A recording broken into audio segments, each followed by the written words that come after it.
On a quiet stretch of West Baltimore in the spring of 1992, something began to move beneath the noise of the city. Over the course of 3 weeks, 8 men connected to the same street crew vanished from the same few blocks. Not in shootouts, not in public displays of power. By the time the city noticed, the streets were already quieter, unnaturally so. No retaliation followed, no new violence replaced them. Police reports struggled to classify what happened. There were no rival gangs claiming territory, no cartel expansion, no covert task force, just absence, precise, disciplined, and deeply unsettling. The perpetrators were not criminals by record or reputation. They were the Brown family, a maintenance worker, a nursing assistant, and 2 sons raised far from the streets they would later master. A household that had never sought control, never chased power, and never imagined it would be forced to act with the coordination of something far more dangerous than a gang. Authorities would later describe the period as a statistical anomaly. Residents called it something else entirely, because the cause wasn't drugs, wasn't money, wasn't a long-standing war. It began with a young woman who didn't make it home, and one moment that crossed the wrong family, on the wrong street, in a city that had already decided not to intervene. Before we continue with the video, leave a comment telling us where you're watching from and what time it is there. And don't forget to subscribe to the channel. The city was already bleeding before the first body hit the pavement. That year, Baltimore recorded over 300 homicides, most of them clustered in the same zip codes east and west of downtown. Police scanners never went quiet. Sirens were background noise. Chalk outlines were routine. In neighborhoods like Sandtown, Winchester, Cherry Hill, and parts of East Baltimore, death wasn't shocking anymore. It was expected, which is why when the first man went missing, no one noticed. His name was Terrence T. Red Collins, age 23, known associate of the Monument Street Kings, a mid-level street gang tied to drug distribution between Greenmount Avenue and Broadway. He was last seen leaving a row house near Lafayette Square just after midnight, wearing a black Orioles jacket and a gold chain he never took off. By morning, the jacket was found in a dumpster 2 blocks away. The chain was gone. Terrence never came home. At first, detectives logged it as a probable internal dispute. That was common. Gangs cleaned their own messes. Witnesses disappeared faster than bodies. The case went cold before it even warmed up. But 3 nights later, another man vanished, then another. By the end of the 3rd week, 8 men connected to the same gang were either dead or unaccounted for. No public executions, no shootouts, no bodies dumped in alleys. What unsettled the police wasn't the violence, it was the precision. Every disappearance followed the same quiet pattern. No witnesses, no phone calls, no retaliation. And most disturbing of all, no mistakes. The Browns lived on Presbury Street, in a narrow 2-story row house squeezed between identical brick homes built before World War II. They were the kind of family police overlooked, not because they were invisible, but because they were ordinary. Calvin Brown, 49, worked maintenance at Johns Hopkins Hospital for over 20 years. Clocked in early, clocked out late, no disciplinary record, paid his taxes. Volunteered twice a year at a church food drive in Upton. Ruth Brown, 46, was a nursing assistant at a private elder care facility, known for double shifts and quiet professionalism. She kept handwritten schedules taped to the refrigerator, never missed a bill. Their sons, Marcus and Leon, were raised on rules. Be home before dark, no running the streets, no excuses, no second chances. The Browns had no criminal record, no gang ties, no known conflicts, which is exactly why, when detectives finally circled their address weeks later, it felt like stepping into the wrong story. But before that happened, before files were pulled, before names were whispered, something else occurred, something that never made it into official reports, something the streets remembered clearly. Her name was Danielle Brown, 21 years old, second-year sociology student at Morgan State University, part-time waitress at a diner near North Avenue. Danielle was known for waiting tables with a notebook filled with handwritten quotes, some biblical, some personal, some just lines she liked. Customers noticed. Some asked about them. She always smiled and said,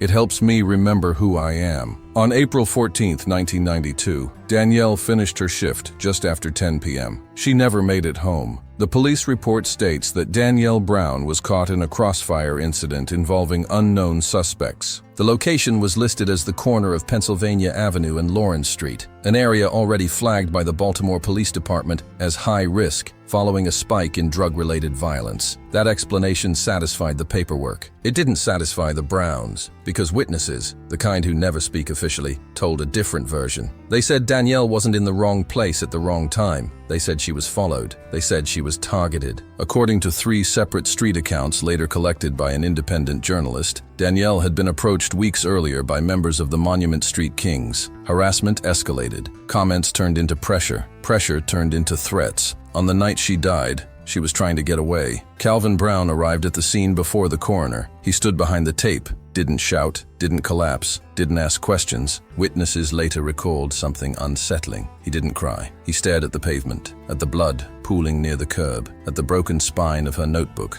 lying a few feet away, pages soaked through. Ruth Brown arrived minutes later. She screamed once, then went silent. Neighbors would later say that something changed in the Browns that night, not in a dramatic way, but in a subtle one. The lights stayed on later. The house grew quieter. Conversations stopped happening outside, and then the visits began. Men came by the house, not police, not family. Men from the neighborhood. Some whispered apologies. Some warned them to let it go. Some offered money. Calvin Brown refused all of it. Baltimore police closed Danielle's case in 9 days. No arrests, no suspects, no follow-up. The official reason: lack of evidence and uncooperative witnesses. That was when the Browns stopped calling detectives, and that was when the Monument Street Kings began losing people. The third body was found near Leakin Park, a place already infamous long before 1992. The victim, Andre Wilkes, had 2 gunshot wounds to the chest and no identification. Ballistics showed the bullets came from a .38 caliber revolver, an older weapon, unregistered, difficult to trace. The killing didn't look like a gang hit. There were no ritual signs, no signature, no message, just efficiency. The 4th victim was never found at all. The 5th was pulled from the harbor weeks later, weighted down with scrap metal that traced back to a demolition site near West Baltimore, a place Calvin Brown had access to through hospital maintenance contracts. That detail went unnoticed at the time. By the time homicide detectives realized all 8 men were connected to Danielle Brown's harassment, the pattern was undeniable. But by then, something else had happened. The Monument Street Kings stopped operating in that area. They didn't retaliate. They didn't escalate. They didn't even acknowledge the losses. They simply disappeared. And for the first time in years, the corner where Danielle died stayed quiet. No candles, no memorials, no dealers, just absence. And somewhere inside a brick row house on Presbury Street, the Brown family sat together in silence, knowing something the city wasn't ready to face yet. Because Baltimore had seen violence before, but it had never seen grief turn into discipline, and this story was only beginning. Baltimore did not notice the moment the Browns crossed the line. That was the advantage. In cities like Baltimore in the early 1990s, violence was loud. It announced itself with gunfire, sirens, crowds forming around bodies. What the Brown family did next was the opposite: quiet, methodical, invisible. After Danielle's funeral, the house on Presbury Street changed rhythm. Neighbors would later tell investigators that the Browns stopped attending church. The porch light stayed on all night. Curtains were drawn even during the day. The television, once a constant presence, went silent. There were no visitors anymore, not even family. Inside the house, grief did not explode. It condensed. Calvin Brown did not speak about revenge. He never said the word. He did not need to. He was a man who had worked in hospital basements for decades, fixing things no one else wanted to see. He understood systems, routines, weak points, and most importantly, he understood how institutions failed. Johns Hopkins Hospital, where Calvin worked, was one of the largest employers in the city. Its maintenance department operated like a small city within a city. Keys, access badges, after-hours passes, supply closets, service tunnels, old maps of buildings that predated modern security. Calvin had access to things most people didn't even know existed. That access would matter later. But the first step had nothing to do with weapons. It was information. Leon Brown was the one who began listening. At 26, Leon worked part-time loading trucks near the harbor. He had friends who drifted close to the street world without fully belonging to it. Dock workers, drivers, men who heard things and survived by knowing when not to repeat them. Leon didn't ask questions directly. He waited. He listened. He let names surface naturally. The Monument Street Kings were not a large gang. but they were organized. Their hierarchy was informal but consistent. Everyone knew who enforced, who recruited, who handled disputes. They operated out of row houses and abandoned storefronts, rotating locations to avoid police attention. And they had made a mistake. They had underestimated how many people had seen Danielle being followed. Witnesses never spoke to police, but they talked among themselves, in barbershops, on stoops, in laundromats. Pieces of the story circulated quietly. Danielle had rejected one of the gang's enforcers. She had been warned. She had tried to change her routine. She had been cornered anyway. None of that made it into the police report. Leon wrote the names down. Not in one place, not in order, on scraps of paper that were later burned. Marcus Brown took a different role. Marcus had served briefly in the Army Reserve in the late 1980s. Nothing heroic, no combat. But he had learned discipline, logistics, and the importance of not improvising under stress. He knew one thing clearly: revenge that looks like anger always fails. What worked was patience. Marcus began studying the habits of the men connected to the gang. Who drank where, who walked alone, who relied on routine, who assumed they were untouchable. That's how Terrence Collins disappeared. Not with a gunshot, not with witnesses. Terrence was known for gambling, dice games in basements, back rooms where money changed hands without records. One night, he followed the wrong promise of an easy win. The Browns didn't lure him. They didn't threaten him. They let someone else do it. By the time Terrence realized he wasn't where he thought he was, it was already over. His disappearance sent a message, but one that wasn't understood yet. Baltimore homicide detectives noticed the pattern late. Detective Harold Simmons, a 15-year veteran, flagged the fourth disappearance as unusual. 8 men from the same social orbit, gone without retaliation, was statistically unlikely, even in Baltimore. But the department was stretched thin. In 1992, the city was still reeling from the aftershocks of the crack epidemic. Clearance rates were low.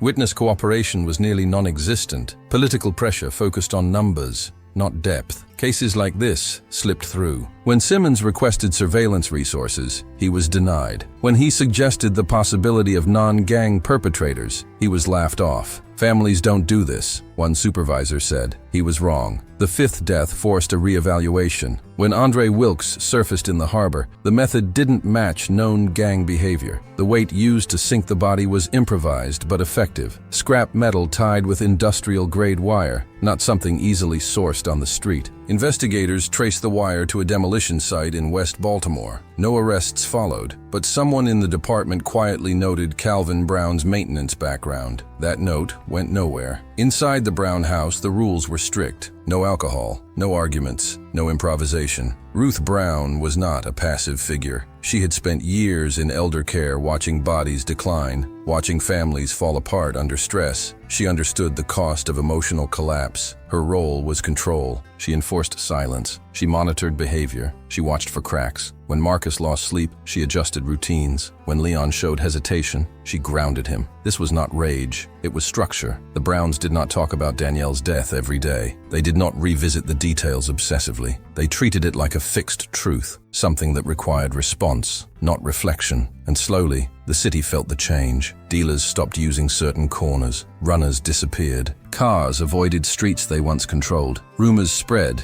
but no one could define them. Some said it was a rival gang. Some said it was police working off books. Some said it was random. No one guessed the truth. The 6th victim was found in an abandoned building near Edmondson Avenue. The scene was clean, too clean. No shell casings, no struggle marks, no graffiti. The medical examiner noted defensive wounds that suggested the victim had realized too late what was happening. Still no witnesses, still no retaliation. At that point, something unusual happened. A former Monument Street king turned himself in on an unrelated charge. During intake, he requested protective custody. When asked why, he said only one sentence: "It's not a gang doing this." He refused to elaborate. The Browns knew the window was closing. Every action increases risk. Every success attracts attention. Marcus argued for stopping after the 7th. Leon wanted to finish it. Calvin made the decision. There would be no message, no confession, no closure. The 8th man would be the last. Not because justice was complete, but because exposure would begin after. The city was already asking questions, and once institutions start asking the right questions, discipline alone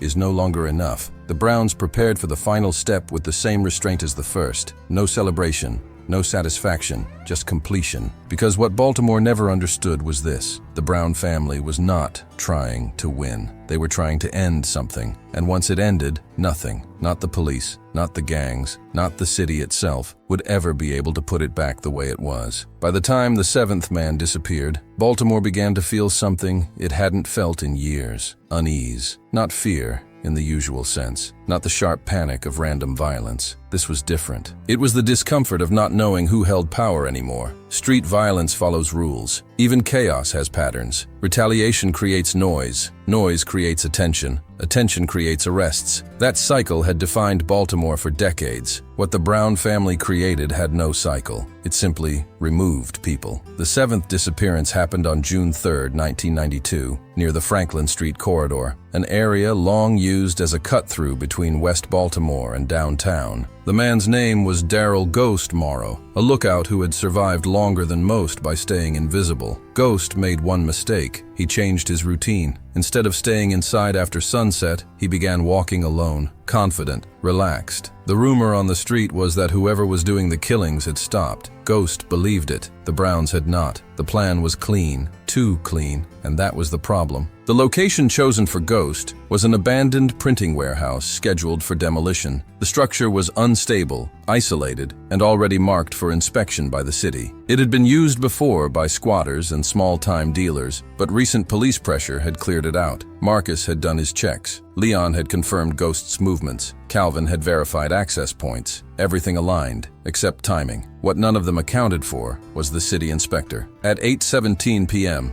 an unmarked municipal vehicle pulled into the lot unexpectedly. The inspector was early, working overtime due to budget cuts that forced city employees to compress schedules. He noticed movement where there shouldn't have been any. He didn't see faces, but he heard voices, and that was enough. The inspector did what most civilians do when something feels wrong but unclear. He left quietly and called it in later. That call reached a dispatcher. That dispatcher flagged the address. That address landed on Detective Simmons's desk. For the first time in weeks, the pattern had a location. Inside the Brown house, the mood shifted. Not panic, urgency. Ghost's body was never found, but the near exposure changed everything. Marcus noticed the smallest signs first. The way Leon lingered longer than necessary before leaving a room. The way Calvin rechecked doors that were already locked. Ruth noticed it too. She said nothing. She simply adjusted the house. Documents were moved. Tools were relocated. Routines changed. She removed anything that connected emotion to action. Pictures, letters, Danielle's notebook. It wasn't denial. It was containment. Detective Simmons reopened all 8 cases under a single internal tag, linked non-gang activity. That alone was enough to irritate his superiors, but Simmons had been on the job long enough to recognize rare patterns, the absence of bragging, the lack of escalation, the discipline. This didn't look like street justice. It looked like something else. He pulled hospital maintenance access logs. Nothing stood out at first. Then he noticed after-hours entries that aligned loosely with the disappearances. Not exact matches, not enough for a warrant, just enough to be uncomfortable. Calvin Brown's name appeared twice. Simmons didn't act on it, yet. The 8th man was different. His name was Jerome Willis. He wasn't an enforcer. He wasn't a dealer. He was a connector. Jerome was the one who had introduced Danielle's harassers to one another, the one who made the pressure collective instead of individual. He didn't threaten her himself. He didn't touch her. He enabled it, and that made him the hardest to justify, which is why Marcus hesitated. The Browns debated Jerome longer than any other target. Leon argued that hierarchy mattered. Marcus argued that responsibility did. Calvin listened. Ruth watched. Finally, Calvin spoke. "This ends with him," he said. "Or it never ends at all." The decision was made, but the execution would cost them more than they expected. Jerome Willis lived with his mother near Druid Hill Park. He worked irregular hours and relied heavily on borrowed cars. He believed anonymity was protection. It wasn't. What Jerome didn't know was that someone had already spoken to the police, not a witness,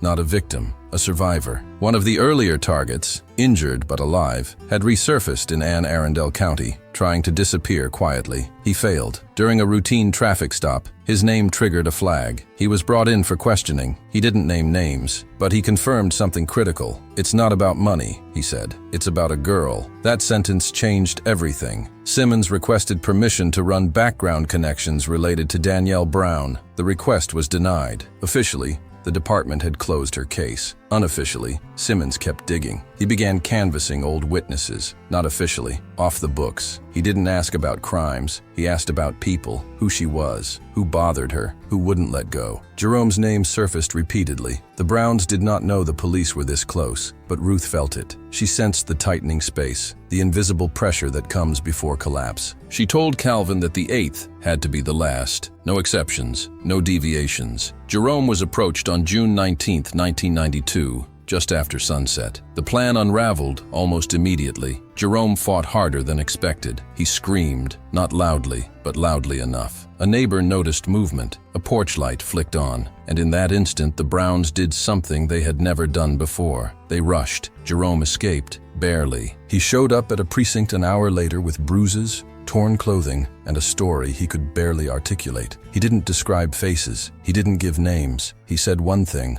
over and over. They knew me. That was enough. Protective custody followed, and with that, the Brown family lost control. The city moved slowly, but it moved. Surveillance was authorized. Phone records were requested. Patterns were mapped. Simmons finally got his warrant. When police knocked on the door of the house on Presbury Street, they did not find weapons. They did not find evidence that would satisfy a courtroom. They found something else: order, calendars, schedules, meticulous routines, and a house that felt like it had already prepared for the knock. No arrests were made that day. No charges were filed, but the message was clear. The window was closed. The Browns had ended the violence, but not the consequences. Because the hardest part of vengeance is not committing it, it's living afterward. Baltimore had a long memory for violence and a short appetite for explanations. By late June of 1992, the killings had stopped. No new disappearances, no bodies, no retaliation. The Monument Street Kings no longer existed as a functional group. Corners that once rotated dealers every few hours sat empty, watched by nobody. The silence should have triggered celebration. Instead, it created a problem. Because when violence ends without arrests, the city has to decide whether it actually wants answers. Detective Simmons' warrant produced exactly what prosecutors feared most: implication without proof. The Brown house revealed discipline, not debris. No weapons, no clothing stained beyond explanation, no identifiable prints tied to scenes, tools that could have been tools for anything, calendars that could have been the product of any meticulous household. Everything was plausible. Everything was clean. In the early 1990s, Baltimore prosecutors did not build cases on intuition. They needed bodies, ballistics,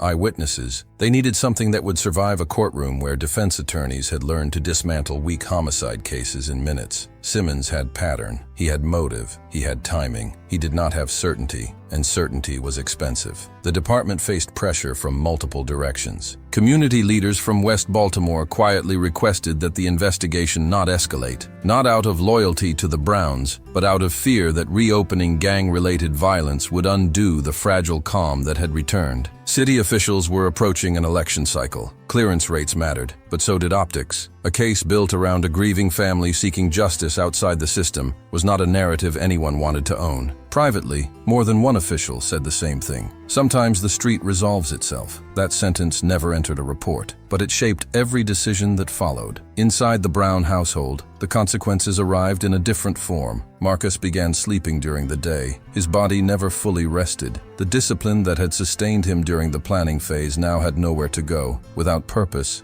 it collapsed inward. Leon became restless. He started leaving the house without explanation, walking aimlessly through neighborhoods they had deliberately avoided before. He needed movement, noise, something to replace the pressure that had driven him forward. Calvin withdrew. He still went to work, still clocked in, still fixed broken systems, but his presence faded. Co-workers later described him as there but not there. He avoided eye contact, avoided conversations, avoided mirrors. Ruth noticed everything. She said nothing. She had seen this before, not vengeance, but aftermath. In elder care facilities, she had watched patients survive crises only to unravel afterward. The body relaxes, the mind doesn't. She tried to restore structure, meals at set times, lights out at the same hour. No discussion of the past, but structure without purpose feels like confinement. Detective Simmons continued quietly. He interviewed the city inspector again, reviewed harbor logs, cross-checked demolition site records. The connections were thin, but they existed. He approached Jerome Willis in protective custody. Jerome was broken. He refused to testify,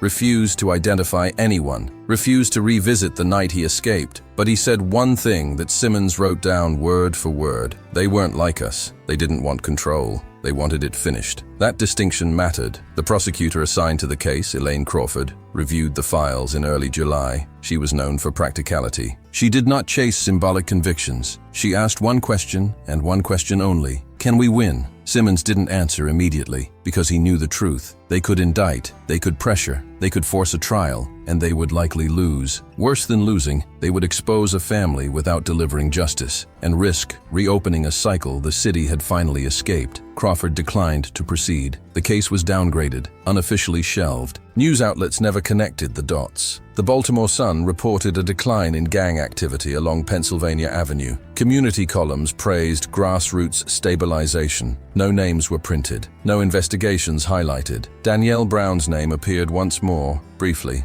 in a statistics roundup about unsolved homicides. Then it vanished again. The Browns were left alone, which turned out to be the hardest part. No arrest meant no resolution. No trial meant no confession. No confession meant no acknowledgement. They had acted, the city had benefited, and yet, officially, nothing had happened. Leon took a job driving overnight deliveries. He avoided the house. When he did come home, he barely spoke. Marcus began attending a small boxing gym near North Avenue. He never fought competitively. He hit the bag until his hands split, then wrapped them, and continued. Calvin started missing shifts. Ruth stopped correcting anyone. The discipline that had held them together had completed its function. Now it began to rot. In August of 1992, Simmons made one last visit to Presbury Street. Not officially, no badge, no warrant. He knocked. Calvin answered. The two men looked at each other for a long moment. Neither smiled. Simmons did not accuse. He said only this: "I'm closing my notes." Calvin nodded. Nothing else was said. When the door closed, Simmons stood on the sidewalk longer than necessary. He would later say it was the only case he ever walked away from while feeling both relief and failure at the same time.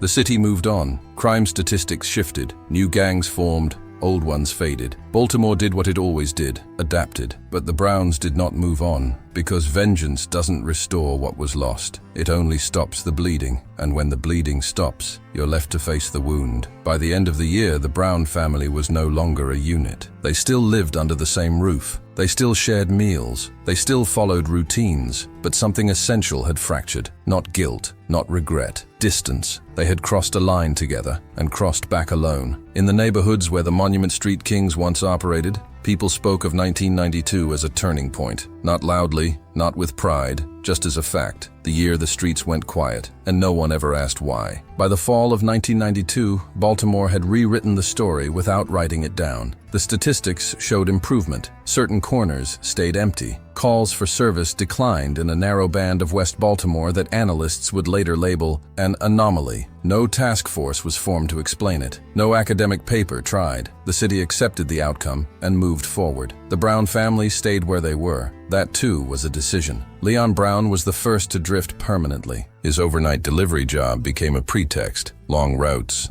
extra stops, hours spent sitting in his truck near the harbor, watching ships arrive and leave, movement without destination. He slept during the day, ate alone at night, and stopped participating in the routines Ruth tried to maintain. He didn't speak about Danielle. He didn't speak about the past, but his body carried it. In October, he was pulled over near Dundalk for a broken taillight. The officer noticed his hands shaking when he handed over his license. Nothing came of it. No flags, no records, just a warning. Leon drove home and packed a bag. He left before dawn. No note, no argument, just absence. Marcus lasted longer. Structure had defined him. When the mission ended, he tried to replace it with physical control. The boxing gym became his anchor. The owner, a former amateur fighter, later recalled Marcus as quiet, disciplined, and detached. He never sparred aggressively. He never celebrated wins. He never talked about home. In December, Marcus fractured his right hand during a routine drill. He refused medical attention. He wrapped it himself and continued training left-handed. Pain had become informational. It told him he was still present. Calvin Brown aged quickly, not physically at first, that came later, but internally. His work performance declined. Maintenance reports were incomplete. Tools were misplaced. He forgot steps he had performed thousands of times before. At Johns Hopkins, supervisors noticed. In January of 1993, Calvin was offered early retirement. He accepted, without discussion, without protest. The system he understood no longer needed him. Ruth Brown held the house together by habit alone. She continued to wake at the same hour, continued to cook meals for people who weren't there, continued to clean rooms that remained untouched. When Leon didn't return, she said nothing. When Marcus stayed out for days at a time, she said nothing. She had learned long ago that words were not tools for every problem. Silence had carried them this far. In March of 1993, something happened that threatened to pull everything back into the light. A freelance journalist named Evan Holloway began asking questions. Holloway was not chasing a headline. He was researching a long-form piece about unsolved homicides in Baltimore during the early 1990s, cases that ended without explanation,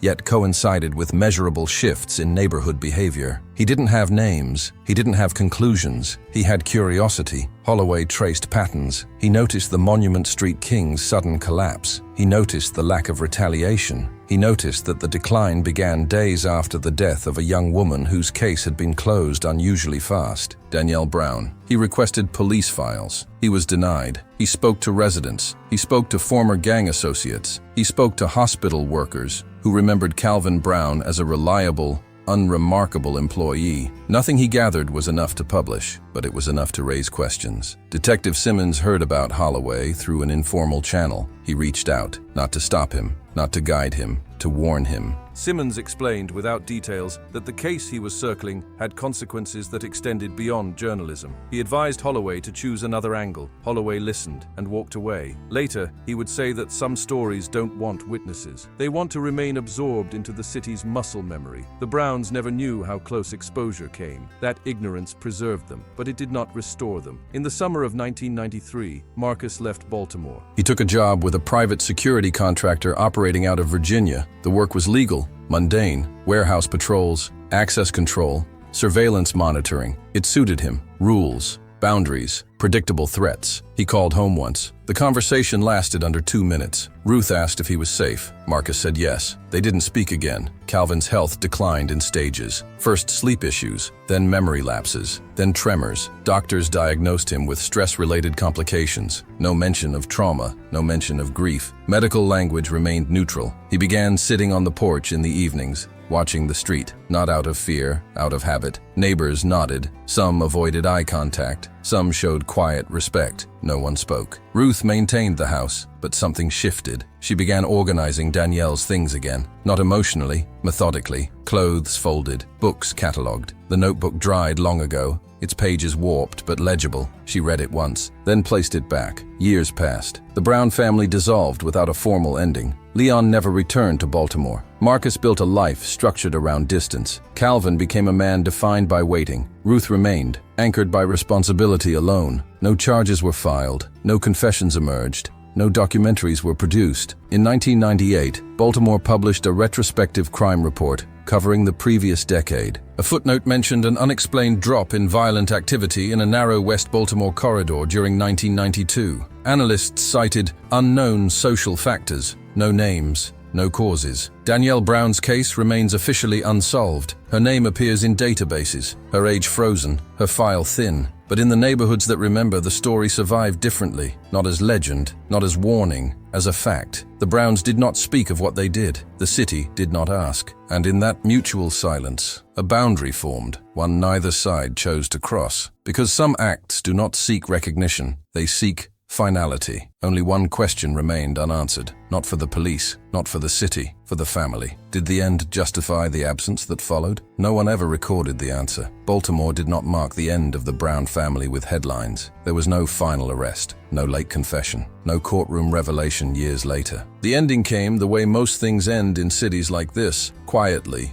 unevenly, and without witnesses who mattered. Calvin Brown died in February of 2001. The official cause was cardiac failure, complicated by long-term stress and untreated hypertension. He was 60 years old. The obituary was short: maintenance worker, beloved father, private services. No mention of Danielle beyond a single line: predeceased by his daughter. At the funeral, attendance was thin. Co-workers from Johns Hopkins, a few neighbors, no police, no journalists, no strangers. Detective Simmons did not attend, but he read the notice, and he understood that whatever chance the city ever had to reopen the past had just ended. Leon Brown was never officially located again. There were rumors. Some said he moved south, working freight routes along the Gulf Coast. Others claimed he ended up in Louisiana, driving for independent operators who didn't ask questions. One report surfaced in 2004, when a man matching Leon's description was questioned after a warehouse fire in Mobile, Alabama. No charges were filed. No fingerprints matched conclusively. The trail went cold. Leon became what he had once hunted, a man whose absence left no paperwork behind. Marcus Brown stayed alive by design. His career in private security expanded into consulting work, risk assessment, logistics, quiet contracts that valued discretion above credentials. He never married, never had children, never returned to Baltimore. Colleagues described him as reliable, distant, and emotionally unreadable, a man who handled threats without adrenaline, without anger, without attachment. In 2012, Marcus declined a promotion that would have placed him in a visible role. He preferred background positions, planning, monitoring, ending problems before they surfaced. When asked why, he reportedly said, "Visibility creates liability." Ruth Brown remained on Presbury Street the longest. She outlived the house. By the mid-2000s, most of the original residents had moved or passed away. New families arrived. The neighborhood changed names, changed demographics, changed rhythms. Ruth stayed. She aged into the house, her routines shrinking but never breaking. Morning coffee, afternoon cleaning, evening silence. Neighbors saw her less often. In 2008, she sold the house quietly. No announcement, no ceremony. She moved into a small apartment near Druid Hill Park. She took one box with her. Inside it was Danielle's notebook. Ruth Brown died in 2015.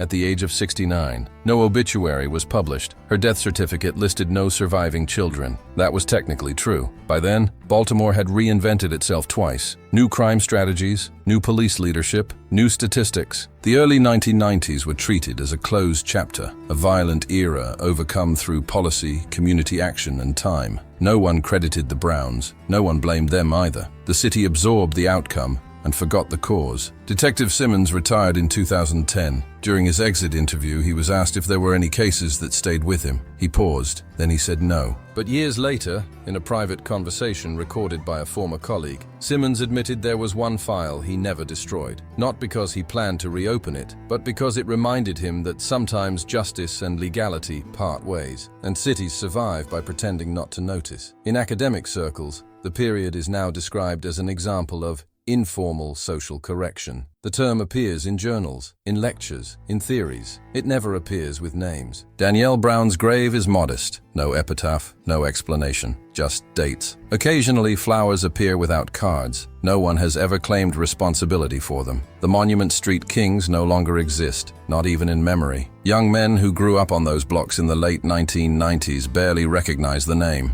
The corners they once controlled became something else, sometimes better, sometimes worse, but different. The truth of what happened in 1992 exists only in fragments, in police notes that were never formalized, in rumors passed quietly between generations, in one notebook filled with quotes that never expected to matter, and in a family that paid for finality with erasure. Baltimore did not punish the Browns. Baltimore did not thank them. Baltimore did what it always does. It endured. This story has no moral, no lesson clean enough for speeches, only a record of what happens when grief meets a system that fails and chooses not to wait. The Brown family did not become heroes. They did not become monsters. They became something far more uncomfortable, effective, and that is why the city let them disappear, because acknowledging them would require admitting that sometimes order is restored not by law, but by those who stop asking permission.